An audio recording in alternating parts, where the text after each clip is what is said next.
ഇന്ന് നമ്മള് ക്രിസ്മസിന്റെ യഥാർത്ഥ അർത്ഥത്തെക്കുറിച്ചാണ്, അതിന്റെ ആഴത്തിലുള്ള പ്രാധാന്യത്തെക്കുറിച്ചാണ് സംസാരിക്കാൻ പോകുന്നത്. അപ്പോ ക്രിസ്മസ് കഥയുടെ ഏറ്റവും പ്രധാനപ്പെട്ട ആശയം എന്താണെന്ന് ചോദിച്ചാല് അതിതാണ്: മനുഷ്യന് സ്വന്തമായിട്ട് പരിഹരിക്കാൻ പറ്റാത്ത ഒരു വലിയ പ്രശ്നമുണ്ടായിരുന്നു. അതില് ദൈവം നേരിട്ട് തന്നെ ഇടപെട്ടു. അതെങ്ങനെയാണെന്ന് നമുക്ക് നോക്കാം. ഒന്നാമതായിട്ട്, ദൈവം നമ്മുടെയൊക്കെ അവസ്ഥ ശരിക്കും മനസ്സിലാക്കാൻ വേണ്ടി ഒരു മനുഷ്യനായിട്ട് വന്നു. അതെ, ദൈവം ഒരു മനുഷ്യനായി ജീവിച്ചപ്പോ നമ്മുടെ സന്തോഷം, ദുഃഖം, വേദന ഇതെല്ലാം നേരിട്ട് അനുഭവിച്ചറിഞ്ഞു. അതോടെ നമ്മുടെ പ്രശ്നങ്ങൾ 100% മനസ്സിലാക്കുന്ന ഒരാളായി ദൈവം മാറി. രണ്ടാമത്തെ കാര്യം, ഇതൊരു പാപപരിഹാരമായിരുന്നു.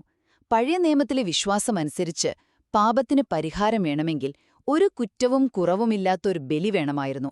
പക്ഷെ എല്ലാ മനുഷ്യരിലും പാപമുള്ളതുകൊണ്ട് ആർക്കും അതിന് കഴിഞ്ഞില്ല. അപ്പൊ അതിനൊരു പരിഹാരമായിട്ടാണ് പൂർണ്ണ മനുഷ്യനും എന്നാൽ ഒരു പാവവും ചെയ്യാത്തവനുമായ യേശു ആ തികഞ്ഞ ബലിയായി മാറിയത്. അവസാനമായിട്ട്, മനുഷ്യനും ദൈവവും തമ്മിലുള്ള ആ വലിയൊരു അകലമില്ലേ, അതില്ലാതാക്കാനായിരുന്നു ഇത്. കാരണം വലിയവനായ ദൈവത്തെ നമുക്ക് സാധാരണ മനുഷ്യർക്ക് മനസ്സിലാക്കാൻ പാടാണ്. എന്നാൽ യേശുവിലൂടെ സ്നേഹിക്കുന്ന, നമ്മളെ മനസ്സിലാക്കുന്നൊരു ദൈവത്തെ നമുക്ക് തൊട്ടറിയാൻ പറ്റി.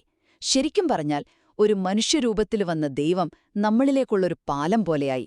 അതുകൊണ്ട് ക്രിസ്മസ് വെറുമൊരു ജനനത്തിന്റെ ആഘോഷം മാത്രമല്ല, മറിച്ച് ദൈവം മനുഷ്യന്റെ ലോകത്തേക്ക് നേരിട്ടിറങ്ങിവന്ന് നമ്മളിലൊരാളായി മാറിയൊരു വലിയ സംഭവത്തിന്റെ ഓർമ്മപ്പെടുത്തലാണ്.